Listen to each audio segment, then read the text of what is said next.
Hi friends, welcome to Vidya's Lifestyle. இன்னைக்கு Ramzan special என்ன செய்ய போறோம்னு பாருங்க வாங்க. நம்ம சேனல்ல யாராவது முஸ்லிம்ஸ் வாட்ச் பண்ணிட்டு இருந்தீங்கன்னா அவங்களுக்கு ஹாப்பி ரம்ஜான்.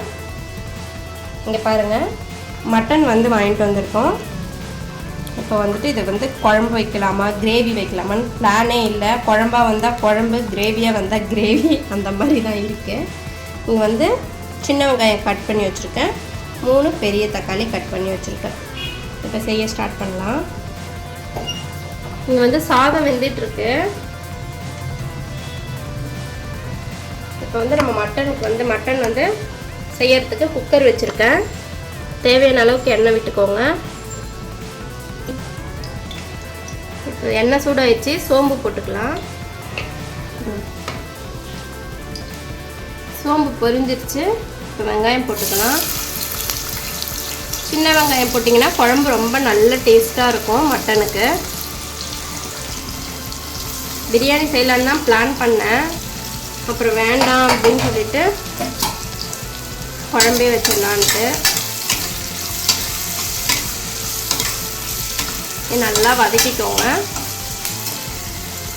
இப்போ வெங்காயத்தை வதங்கிறதுக்கு கொஞ்சமாக உப்பு சேர்த்துக்கலாம். இப்போ சீக்கிரமாக வெங்காயம் வதங்கும். இப்போ கருவேப்பிலை போட்டுக்கோங்க. இதையும் சேர்த்து நல்லா வதக்கிக்கலாம்.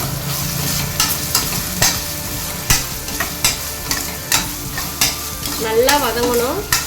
அப்போ தான் குழம்புக்கு ரொம்ப நல்ல டேஸ்ட்டு கொடுக்கும். இப்போ கொஞ்சம் மசாலா பவுட்ரு பண்ணிக்கலாம். சோம்பு போட்டிருக்கேன், கல்பாசி போட்டுக்கலாம், பட்டை போட்டுக்கோங்க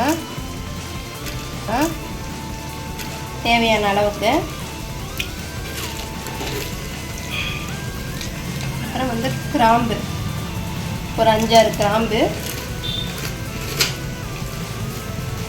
ஒரு 2-3 அன்னாச்சி பூவை பாதியம் உடச்சி போட்டுக்கோங்க. ஒரே ஒரு ஏலக்காய். இதை பவுட்ரு பண்ணிக்கலாம். இப்போ வெங்காயம் வதங்கும் போது இந்த மசாலா இப்போ நம்ம அரைச்சோம் இல்லையா, அதையும் போட்டுக்கலாம். நல்லா வாசனையாக இருக்கும். இதையும் போட்டு நல்லா வதக்கிக்கோங்க. செம்ம வாசனையாக இருக்குது, வீடே மணக்குது.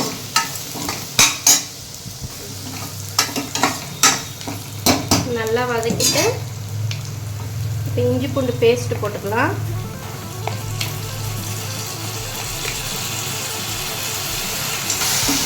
இது நல்லா வதக்கிக்கோங்க. இஞ்சி பூண்டு பேஸ்ட்டு நல்லா பச்சை வாசனை போகணும். அந்த அளவுக்கு நல்லா வதக்கிக்கோங்க.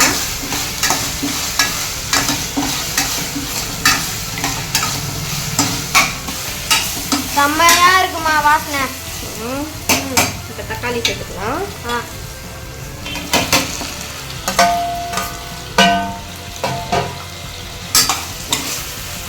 தக்காளி சேர்த்து நல்லா வதக்கிக்கோங்க.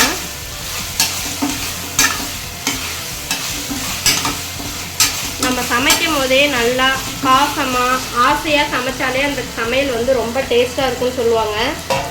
சமைக்கணுமா அப்படின்னு சொல்லி கொஞ்சம் குழம்பிக்கிட்டே செஞ்சோன்னா அந்த சமையல் நல்லாவே இருக்காது. என்றைக்குமே ஒரு சமையலை ஆசையாக இஷ்டப்பட்டு செய்யுங்க. அப்போ தான் நல்லாயிருக்கும். நம்ம சேனலை யாராவது சப்ஸ்கிரைப் பண்ணாமல் இருந்தீங்கன்னா மறக்காமல் சப்ஸ்கிரைப் பண்ணிக்கோங்க ஃப்ரெண்ட்ஸ். வீடியோஸ்லாம் நிறையா வரும், பார்க்கலாம். உங்களுக்கு எதாவது என்ன வீடியோ வேணும்னா கமெண்ட்டில் சொல்லுங்கள். அந்த மாதிரி உங்களுக்கு நான் போடுறதுக்கு ட்ரை பண்ணுறேன். நம்ம மசாலா சேர்த்துக்கலாம். ஜீரகத்தூள், மஞ்சத்தூள், மட்டன் மசாலா, கரம் மசாலா, தனி மிளகாய்த்தூள், இது எல்லாத்தையும் அப்படியே சேர்த்துக்கலாம். மட்டன் மசாலா ஒரு 2 ஸ்பூன் கிட்ட எடுத்திருக்கேன். அது மட்டும் கொஞ்சம் அதிகமாக எடுத்திருக்கேன். மற்றது எல்லாம் 1 ஸ்பூன் தான் எடுத்திருக்கேன். இது நல்லா சிம்மில் வச்சுட்டு வதக்கிக்கோங்க, இல்லைன்னா மசாலாலாம் கருகிடும்.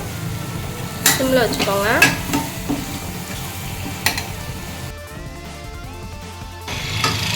இந்த மசாலாவை நல்லா வதக்கியாச்சு. இப்போ மட்டன் சேர்த்துக்கலாம். நம்ம கறியை நம்ம அவிச்சி கூட சேர்த்துக்கலாம். கொழுப்பு போட்டுக்கலாம். மட்டனுக்கு கொழுப்பு ரொம்பவே நல்லா இருக்கும்.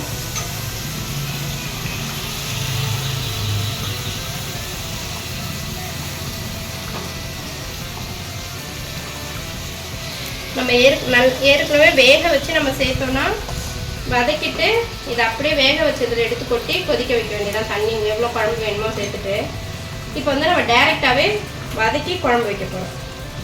இது கொஞ்சம் சீக்கிரமும் செய்யலாம், லேட் ஆயிடுச்சுன்னா டக்கு டக்குன்னு செஞ்சிடலாம். இந்த மட்டனை வந்து நம்ம நல்லா இந்த மசாலாவோட கிளறி விட்டுக்கலாம்.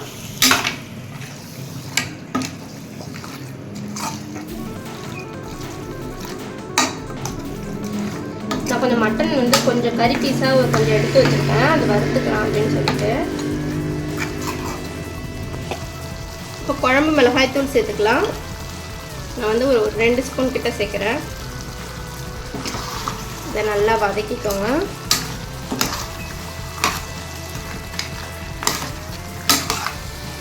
வந்து நம்ம எவ்வளோ குழம்புக்கு தேவையோ அந்த அளவுக்கு தண்ணி விட்டு உங்கள் குக்கரை பொறுத்த அளவுக்கு விசில் வச்சுக்கோங்க. ஒரு குக்கர் வந்து 3 விசிலில் கறி வேகும், ஒரு குக்கர் 5 விசிலில் வேகும். இப்போ வந்து தண்ணி ஊற்றிக்கோங்க. உங்களுக்கு எந்த அளவுக்கு குழம்பு தேவையோ அந்த அளவுக்கு விட்டுக்கோங்க. உங்கள் குக்கர் பொறுத்து விசில் விட்டுக்கோங்க. நான் வந்து என் குக்கர் வந்து ஒரு 7 விசிலாவது அடித்தா தான் மட்டன் எனக்கு வேகும். நல்லா கலந்து விட்டுட்டு இப்போ வந்து தேவையான அளவுக்கு உப்பு சேர்த்துக்கலாம். வெங்காயம் வதங்கும் போது மட்டும்தான் உப்பு சேர்த்துருக்கோம். இப்போ வந்து குழம்புக்கு தேவையான அளவுக்கு சேர்த்துருக்கோம். வேணும்னா அட்ஜஸ்ட் பண்ணிக்கலாம், அப்புறமா செக் பண்ணி பார்த்துக்கலாம். கறியெல்லாம் நல்லா வெந்துருச்சு இல்லையா? இப்போ இதை அப்படியே போட்டு மூடி போட்டு விசில் விட வேண்டியதான். இப்போ குக்கர் மூடி போட்டுடலாம். விசில் போட்டுடலாம். நார்மலாக வச்சுக்கோங்க. இங்கே சாதம் வடிச்சு விட்டுட்டேன். இங்கே வந்து விசிலுக்கு போட்டிருக்கோம் ஃப்ரெண்ட்ஸ். நம்ம விசில் வந்ததுக்கப்புறம் வந்து பார்க்கலாம். எங்களுக்கு பாய் வீட்டிலேருந்து பிரியாணி பார்சல் வந்திருக்கு ஃப்ரெண்ட்ஸ். ரம்ஜான் அப்போமா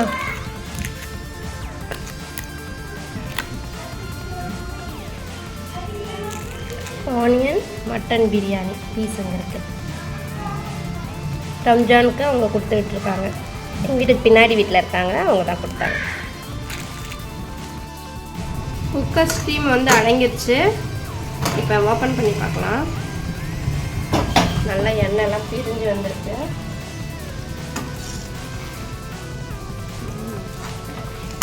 எப்படி வெந்திருக்குன்னு பார்க்கலாமா?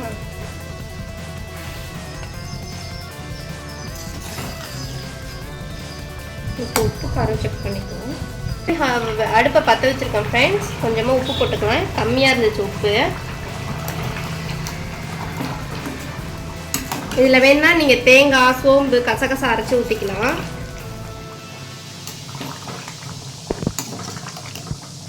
செம்மையாக சூப்பரான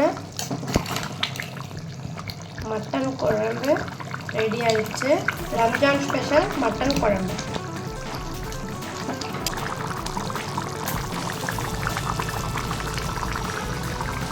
இப்போ மல்லித்தழை தூவிக்கலாம். அருமையான மட்டன் குழம்பு ரெடி ஆயிடுச்சு ஃப்ரெண்ட்ஸ். உங்கள் வீட்டில் ரம்ஜான் ஸ்பெஷலுக்கு என்ன சமைச்சிங்கன்னு மறக்காமல் கமெண்ட்டில் சொல்லுங்கள். நான் மட்டன் ஃப்ரை வீடியோ வந்து இன்னொரு நாள் நான் காமிக்கிறேன் உங்களுக்கு. இப்போயே ரொம்ப டைம் ஆயிடுச்சு ஃப்ரெண்ட்ஸ், அதனால தான். இந்த வீடியோ உங்களுக்கு பிடிச்சிருந்தா லைக் பண்ணுங்கள், ஷேர் பண்ணுங்கள், கமெண்ட் பண்ணுங்கள், மறக்காமல் சப்ஸ்கிரைப் பண்ணுங்கள்.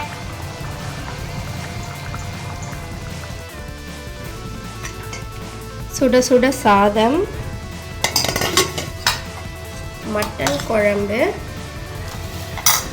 கொஞ்சமாக வந்து மட்டன் ஃப்ரை பண்ணேன் ஃப்ரெண்ட்ஸ். இப்போ சாதம் பரிமாறிக்கலாமா? சாதம் போட்டுக்கலாம்.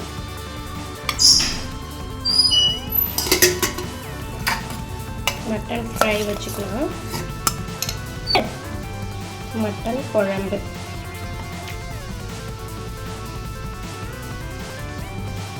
இன்றைக்கி ரம்ஜான் ஸ்பெஷல் இதுதான் எங்கள் வீட்டில் சாப்பாடு. உங்கள் வீட்டில் என்ன சாப்பாடுன்னு மறக்காமல் கமெண்ட்டில் சொல்லுங்கள் ஃப்ரெண்ட்ஸ். தேங்க்ஸ் ஃபார் வாட்சிங்.